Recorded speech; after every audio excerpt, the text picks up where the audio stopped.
Hello everyone, welcome to IFS. So students, आज हम करते हैं paper analysis of the topic genetics.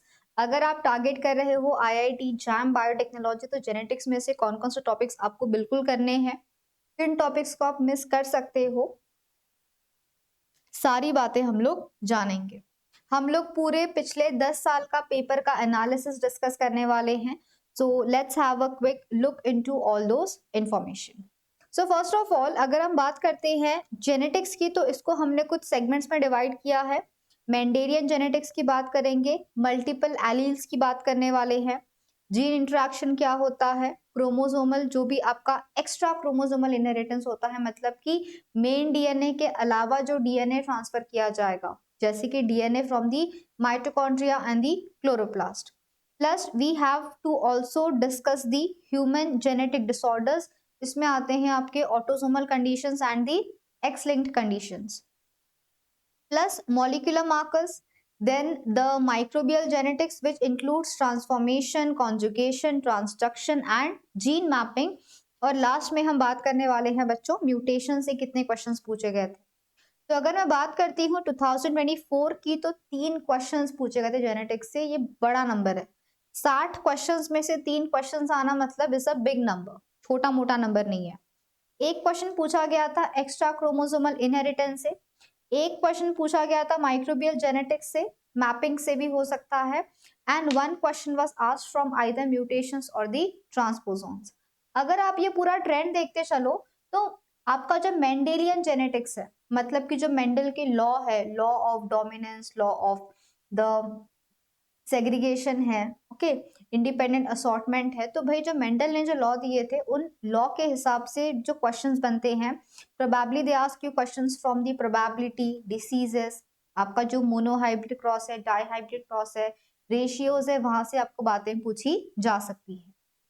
Multiple alleles में से सिर्फ 2 ही क्वेश्चन पूछे गए हैं। देखा जाए तो जीन जीन इंटरेक्शन से एक भी क्वेश्चन नहीं पूछे गए हैं, तो जीन जीन इंटरेक्शन पे आपने बहुत ध्यान नहीं दिया तो चलेगा, बट इतना जरूर कर लेना कि जितने भी इंटरेक्शंस होते हैं उनके सिर्फ रेशियोज लर्न कर लेना। रेशियोज को याद रखना, recessive epistasis, dominant epistasis, duplicate recessive, duplicate dominant, उन रेशियोज को भी आपने याद रखा तो भी काम बन जाएगा। जेनेटिक डिसीजेस से क्वेश्चंस बनते हैं, याद रखना जेनेटिक डिसीजेस पढ़ना इंपॉर्टेंट है। क्यों? क्योंकि ये आपको पेडिग्री में भी हेल्प करता है। तो जेनेटिक डिसीज को तो आपने जरूर करना है।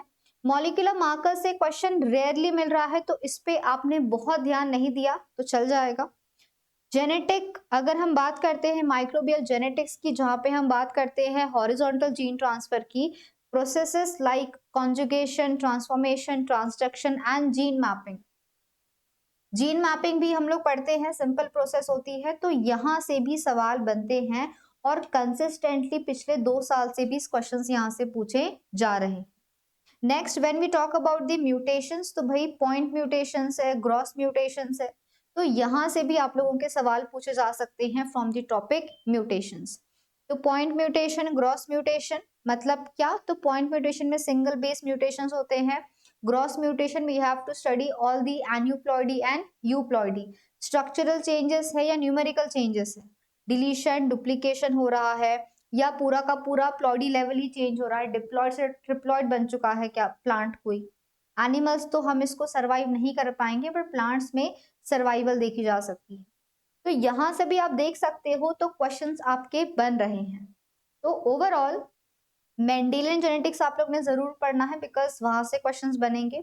मल्टीपल एलील्स से बीच में पूछे गए थे। मल्टीपल एलील्स में आपको 2-3 ही चीजें पढ़नी होती है, मतलब कि कुछ एलील्स मिलके एक फिनोटाइप के लिए डिसाइड करते हैं। जैसे हमारा ब्लड ग्रुप होता है, कुछ कोट कलर्स होते हैं एनिमल्स के अंदर। जीन जीन इंटरेक्शन से क्वेश्चन ज्यादातर नहीं बने हैं, बट हाँ, सिर्फ रेशियोज याद रख लेना, किस कंडीशन में कौन सा रेशियो आता था। When I talk about the extra chromosomal inheritance, यहाँ से अगेन रिसेंटली क्वेश्चन बना हुआ है। इसमें बच्चों आपको पढ़ना होता है क्रोमोसोम के अलावा, मतलब कि माइटोकॉन्ड्रिया का भी अपना जीनोम होता है, क्लोरोप्लास्ट का भी अपना जीनोम रहता है, और वो हमको सिर्फ मेटरनल साइड से मिलता है। वो पार्ट हमें सिर्फ मेटरनल साइड से मिलता है। So that you will have to definitely study genetic diseases, genetic disorders. पढ़ना, क्योंकि ये पेडिग्री में भी काम आएगा, प्लस ये आपको और भी कुछ टॉपिक्स कनेक्ट हो जाएंगे यहाँ से। Microbial genetics helpful in microbiology as well plus in genetics, तो ये तो आप कर लोगे।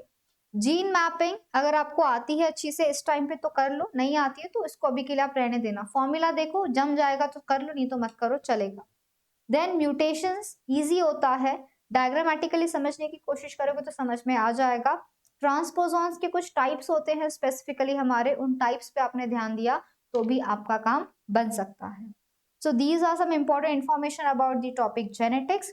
प्लस स्टूडेंट्स ऐसे ही और भी डिटेल्ड पेपर एनालिसिस हमारी वेबसाइट पे अवेलेबल है, so you can visit the website ifasonline.com और वहां जाके आप लोग बाकी सारे डिटेल्ड पेपर एनालिसिस को स्टडी कर सकते हो, जो आपको बहुत हेल्प करने वाला है in doing the entire preparation.